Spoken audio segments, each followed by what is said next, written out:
4 a.m. this morning, 71 federal agents stormed Minneapolis in what investigators are calling the largest welfare fraud operation in American history.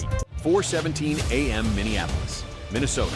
The wind howls across the frozen Mississippi like a warning no one will hear in time. Temperature sits at 28 degrees below zero. Wind chill pushes it past 40 below. This is the kind of cold that cracks pavement, the kind of cold that makes metal brittle and breath freeze before it leaves your lips. The Cedar Riverside neighborhood sleeps under a sky the color of a fresh bruise. Little Mogadishu, they call it. Tonight, it looks like a fortress waiting to fall. 71 federal agents move through the darkness like ghosts made of smoke and steel. FBI, ICEDEA Homeland Security investigations. They advance in precise three-man formations, weapons drawn, thermal optics painting the world in shades of heat and cold. No siren, no warning, but just the synchronized crunch of tactical boots on frozen concrete and the soft mechanical whisper of suppressors being checked one final time. The stack forms at the entrance of a 7-story community assistance building. The battering ram catches the security light for half a second. Then the door disintegrates. Flashbangs split the silence like thunder. Tactical lights carve through the black. What agents discover inside will ultimately expose a $19 billion fraud empire, a cartel alliance stretching from Minneapolis to Sinaloa, and the systematic betrayal of every principle this nation claims to hold sacred. But they do not know all that yet. Right now, they are hunting shadows. And shadows, it turns out, keep meticulous record. This is the story of Operation Arctic Veil. This is the story of State Senator Tahir Osman. I'm the Somali-born champion of refugee rights who secretly built a criminal empire on stolen identities, cartel fentanyl, and human trafficking. This is the story of how $19 billion vanished from American welfare programs while politicians looked the other way. And it is worse than anyone could have imagined. The assault teams struck 11 locations simultaneously across Minneapolis and St. Paul. The community assistance building was merely the first fracture point. While agents swept through administrative offices and tore open concealed compartments behind filing cabinets, a second tactical unit breached a warehouse complex in the industrial wasteland of Shakopee. A third team descended on a network of wellness clinics scattered like tumors across South Minneapolis. A fourth secured a lakefront compound in Minnetonka valued at $6.3 million on paper but purchased entirely in cash through a shell company registered in Dubai. At the community building, agents discovered the nerve center. 8 industrial currency counters sat on a polished mahogany table that had hosted charity galas just 72 hours earlier. Shrink-wrapped bricks of $100 bills rose in neat stacks against reinforced walls. Preliminary count at the scene, $14 million in cash.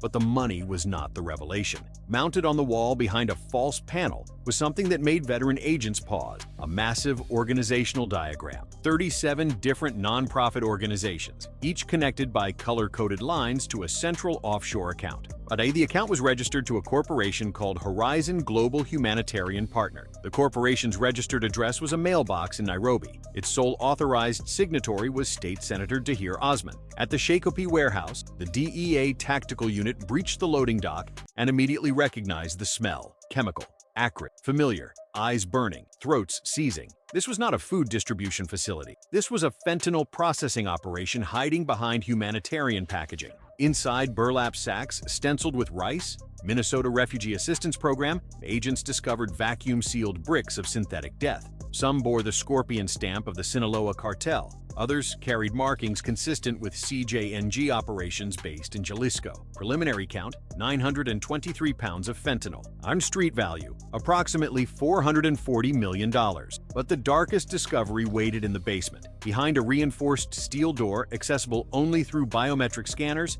agents found 53 people, men and women, most in their 20s, crammed into an airless concrete room that smelled of industrial solvents and human terror. They were not employees. They were not volunteers. They were slaves. To understand the depth of this corruption, you need to understand its architect. Tahir Osman was born in Mogadishu in 1984. He arrived in Minneapolis as a 9-year-old refugee, fleeing the chaos of the Somali Civil War with his mother and 2 younger sisters. The family had nothing but the clothes they wore and the trauma they carried. Classic American dream material. The story that gets told at campaign rallies and graduation ceremony. The story that launched a political dynasty. By age 26, Osman had graduated summa cum laude from the University of Minnesota, earned his law degree, and founded 4 nonprofit organizations dedicated to refugee resettlement and community empowerment. By 34, he won a seat in the Minnesota State Senate, the first Somali-born man to hold such office, a symbol of immigrant success, a darling of progressive politics nationwide. But behind the press conferences and the philanthropic awards,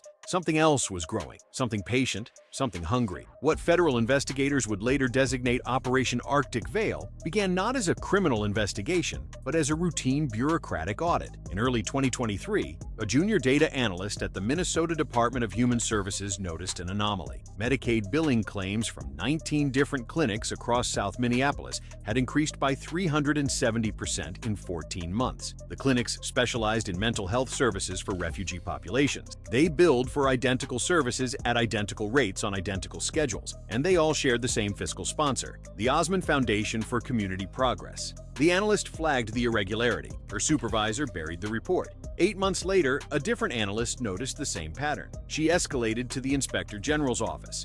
Her documentation was marked sensitive and locked in a cabinet. It took a whistleblower to detonate the truth. In February 2024, a former compliance officer for the Osmond Foundation walked into the FBI field office in Minneapolis carrying 4 external hard drives, a flash drive containing encrypted communications, and a conscience she could no longer silence. What she described was a fraud apparatus so sophisticated, so deeply embedded in the political infrastructure of Minnesota, that it had been hemorrhaging nearly 18% of the state's total welfare budget for over 6 years. And the fraud was not the worst part. The fraud was merely the funding mechanism. The real operation was something far darker. 1:23 p.m. FBI Cyber Forensics Laboratory, Washington, D.C. The hard drives recovered from Senator Osmond's private residence are mounted in an air-gapped analysis environment. 4 analysts work in rotating shifts. I'm breaking through encryption protocols purchased from a former intelligence contractor currently serving 22 years in a federal supermax facility. What they uncover will eventually fill over 5,000 pages of federal indictments. The operation had a code name, Project Saharan Gate. The network diagram sprawls across 8 monitors like a cancer metastasizing in real time. Shell companies in Dubai, Nairobi, Addis Ababa, and Mexico City. Ghost corporations registered in Delaware, Wyoming, and Nevada. Phantom charities, fictitious consulting firms, sham wellness centers, money flowing in loops so intricate that forensic accountants will require 4 years to fully map the circulation. But the core mechanism was devastatingly simple. Step 1. Harvest stolen identity. Senator Osmond's network acquired the personal information of approximately 143,000 Somali immigrants through dark web marketplaces and corrupted community organizations. Social security numbers, dates of birth, immigration documents, medical histories, everything required to manufacture phantom patients by the thousands. Step 2. Construct phantom infrastructure. 29 wellness centers, mental health clinics, and refugee assistance programs existed only as paperwork. They possessed addresses, websites, tax identification numbers, and board members, but they delivered no actual services to any actual human beings. Step 3. Automate the theft. On custom billing software running on server farms concealed in the basement of the Community Assistance Building generated thousands of fraudulent Medicaid and welfare claims every single day. Patient A receives trauma counseling at $375. Patient B receives autism spectrum therapy at $1,400. Patient C receives housing transition assistance at $950. The claims were algorithmically randomized to evade pattern detection. The payments were automatic. Step 4. Launder the proceeds. Funds flowed from state accounts to the phantom clinics, then to fiscal sponsor organizations, then through cascading shell company, and finally to offshore accounts in jurisdictions with no extradition treaties and no financial transparency requirement. Step 5. Reinvest in empire. This is where welfare fraud became something worse.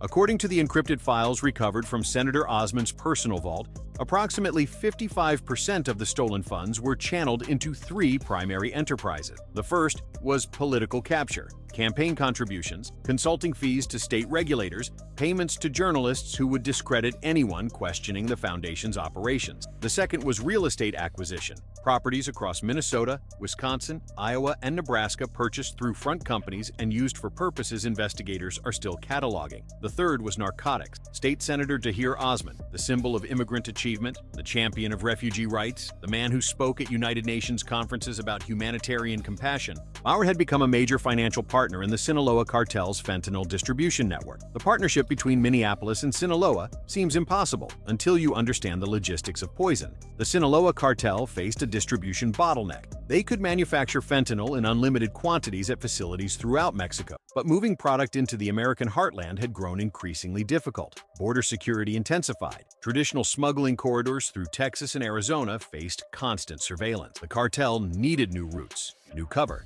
new partners willing to provide both. Senator Osmond delivered all three. The arrangement, reconstructed from seized communications, operated with brutal elegance. Stolen welfare funds were wired to accounts in Dubai and converted to cryptocurrency. When the cryptocurrency transferred to cartel-controlled wallets in Guadalajara, the cartel used the funds to purchase precursor chemicals from manufacturers in China and synthesize fentanyl at laboratories in Sinaloa State. The finished product traveled north, but not through traditional channels. Instead, the fentanyl moved inside humanitarian aid shipments bound for Somali refugee communities in Minnesota. Consider that for a moment. Trucks marked refugee assistance and humanitarian supplies. Trucks that received expedited processing at inspection checkpoints because of their charitable classification. Trucks that were rarely examined because who suspects aid workers of trafficking synthetic death. Those trucks carried enough fentanyl to exterminate entire cities. The distribution apparatus was equally sophisticated. The narcotics arrived at the Shakopee warehouse, were repackaged, and dispersed through a network of convenience stores, wire transfer offices, and small restaurants owned by shell corporations linked to the Osmond network. The proceeds cycled back into the same financial circuit, funding additional fraud, purchasing additional product, compromising additional officials. A closed loop, a perpetual engine of criminality, operating for nearly 5 years without meaningful interference. 5:47 a.m. morning of the raid. A tactical unit breaches the fortified basement beneath the Shakopee warehouse. Behind the biometric secured door, they find the 53 trafficking victim. According to documentation recovered from the facility, Senator Osmond's organization had smuggled approximately 2,100 Somali nationals into the United States over the previous 6 years. The victims were promised legitimate refugee status, employment, pathways to citizenship, the American dream their families had risked everything to reach. What they received was bondage. Upon arrival, their travel documents were confiscated. They were informed they owed debts ranging from $50,000 to $80,000 for their passage. To satisfy these debts, they were forced onto packaging lines at the Shakopee facility, handling toxic fentanyl compounds without protective equipment for 18-hour shifts. Those who resisted faced threats of deportation, violence against family members remaining in Somalia, or simply disappearance. The 53 people rescued that morning told stories that will haunt investigators permanently. No medical treatment, no days off, women coerced into prostitution, men beaten for requesting water, children held as leverage against parents who considered escape. All of it financed by American taxpayers. All of it concealed behind the mask of compassion. All of it protected by a state senator who had sworn an oath to serve his constituents. 7:33 a.m., Minnetonka, Minnesota. Dawnlight spreads across the frozen surface of Lake Minnetonka like gold spilling over glass. It would be beautiful if not for the Black Hawk helicopter hovering overhead and the armored tactical vehicles blocking the private driveway of a lakefront estate. State Senator Dahir Osman answers the door in a cashmere robe. He holds a cup of coffee, and his expression moves through confusion, recognition, and finally cold calculation in approximately 3 seconds. The agents present a warrant. 53 federal felony counts: racketeering, wire fraud, money laundering, conspiracy to distribute controlled substances, human trafficking, forced labor, conspiracy to defraud the United States. He says nothing. They lead him out in handcuffs while media drones capture every second. The symbol of immigrant success, the champion of refugee rights, walking toward a federal vehicle in steel restraints with his cashmere robe flapping in the Arctic wind. But he represented only one node in a vast network, and that network was about to experience something it had never encountered before. Operation Arctic Veil entered Phase 2 at 9 a.m. Central Time. From a command center established at the FBI Minneapolis field office, Special Agent in Charge Victoria Chen coordinated simultaneous operations spanning 8 states. A tactical display on the wall showed 51 red markers pulsing across Minnesota, Wisconsin, Iowa, Nebraska, South Dakota, North Dakota, Illinois, and Indiana. Each marker represented a target, a property, a business, a person. The orders deployed at 9 a.m. precisely. In St. Paul, agents raided a money transfer operation that had wired approximately $420 million to accounts in Somalia, Kenya, and Djibouti over the preceding 4 years. The proprietor, a city planning commissioner named Abdinasir Hassan, was taken into custody alongside 14 employees. in Milwaukee, Wisconsin. A tactical team breached a trucking company that had transported humanitarian shipments across state lines for 5 years.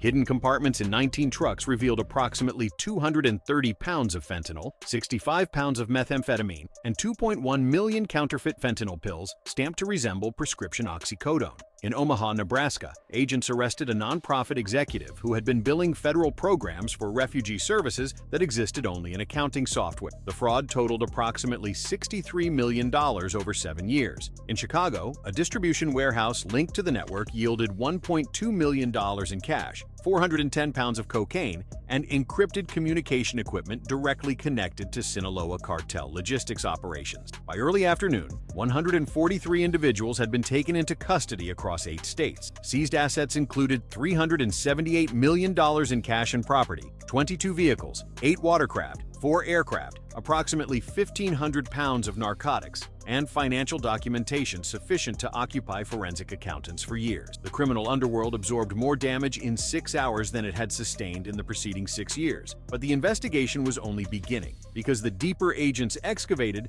the more horrific the discoveries became. What enabled this operation was not merely criminal innovation, it was systematic corruption. Senator Osmond did not construct his empire alone. He had assistance from individuals sworn to protect the public. NIAC's analysis of seized servers and financial records exposed a secondary network operating within Minnesota law enforcement and state government. Payments disguised as security consulting fees, community liaison contracts, and charitable contributions had been flowing to at least 54 public officials for years.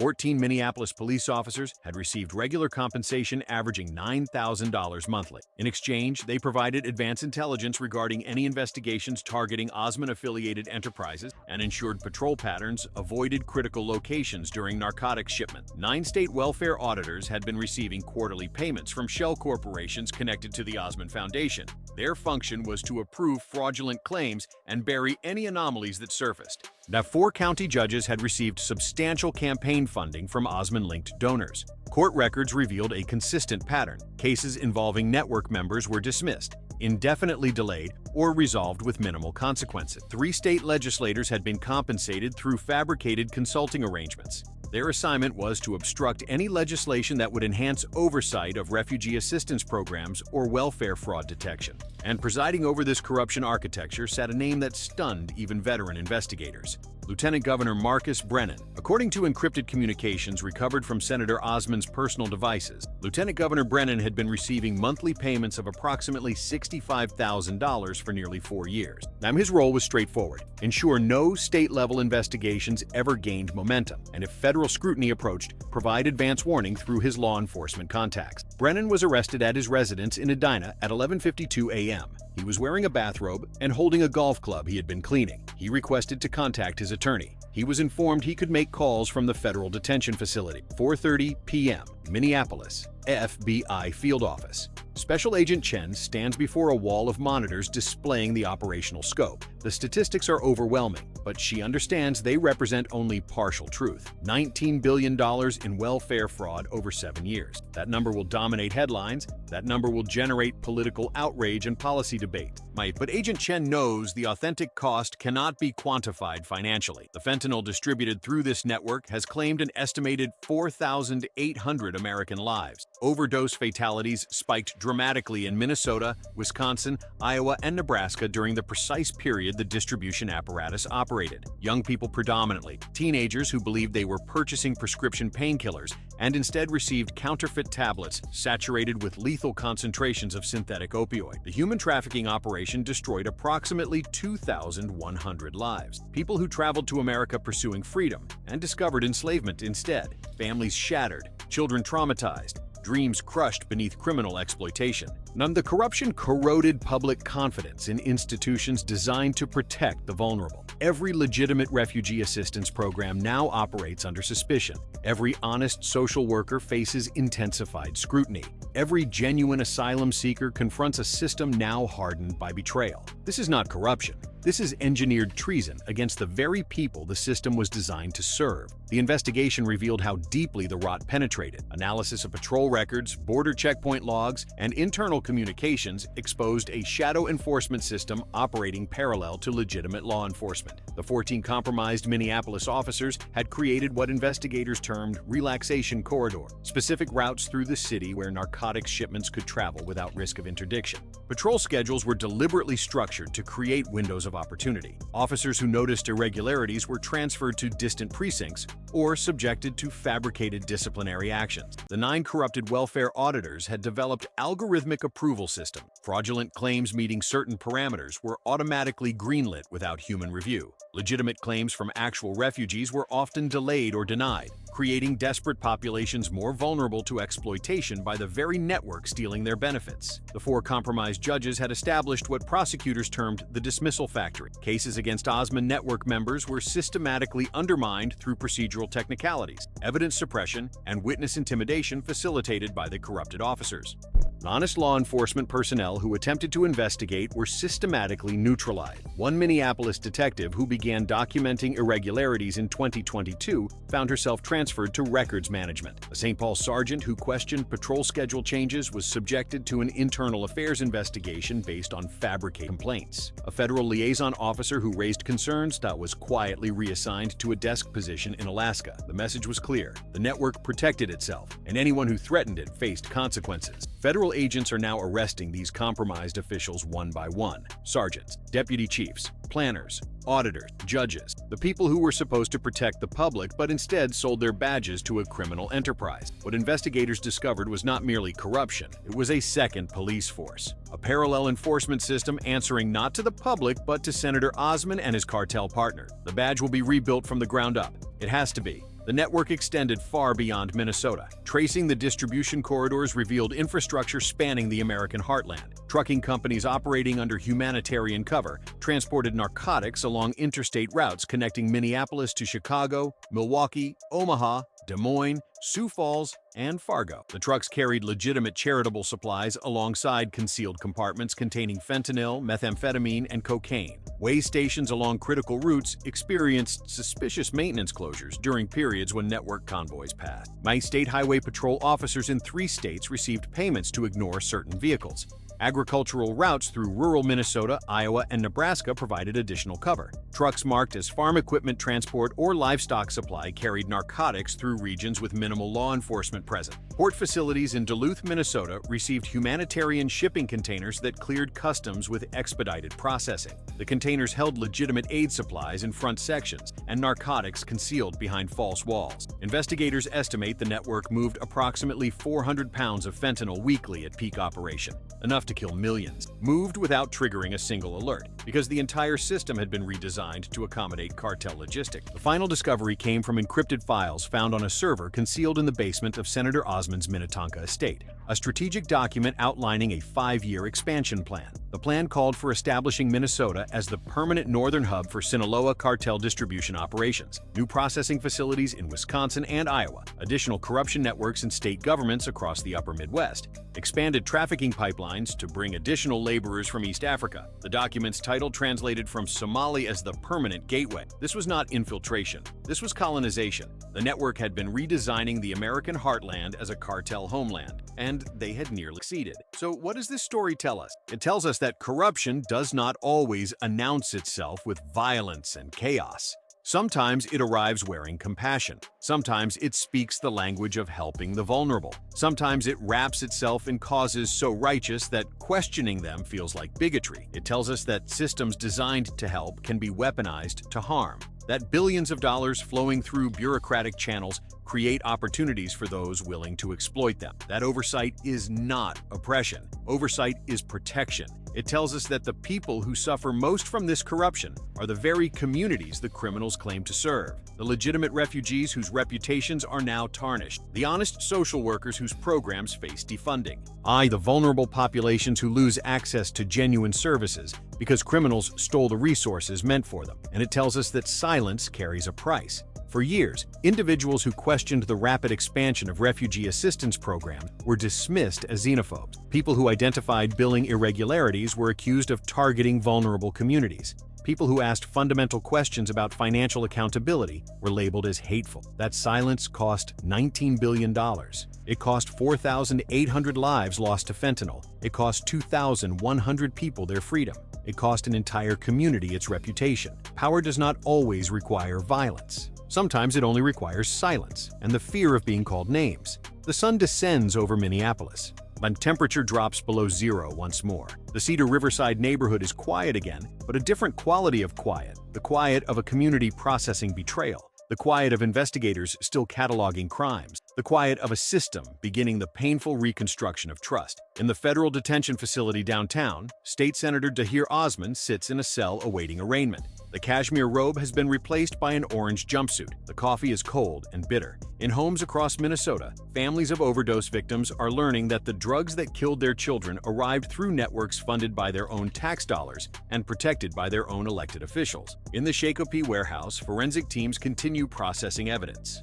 They estimate it will require 8 months to fully catalog everything seized. And across America, policymakers grapple with questions that resist easy answers. How do you protect vulnerable refugees while preventing criminal exploitation? How do you maintain oversight without creating barriers to legitimate assistance? How do you rebuild trust in institutions that have been so thoroughly compromised? These questions have no simple solutions, but they must be asked, because the alternative is silence, and we have witnessed what silence costs. The investigation continues in Ohio, in Texas, in California, in Arizona. Wherever these networks operate, investigators are tracing the money, mapping the connections, constructing the cases.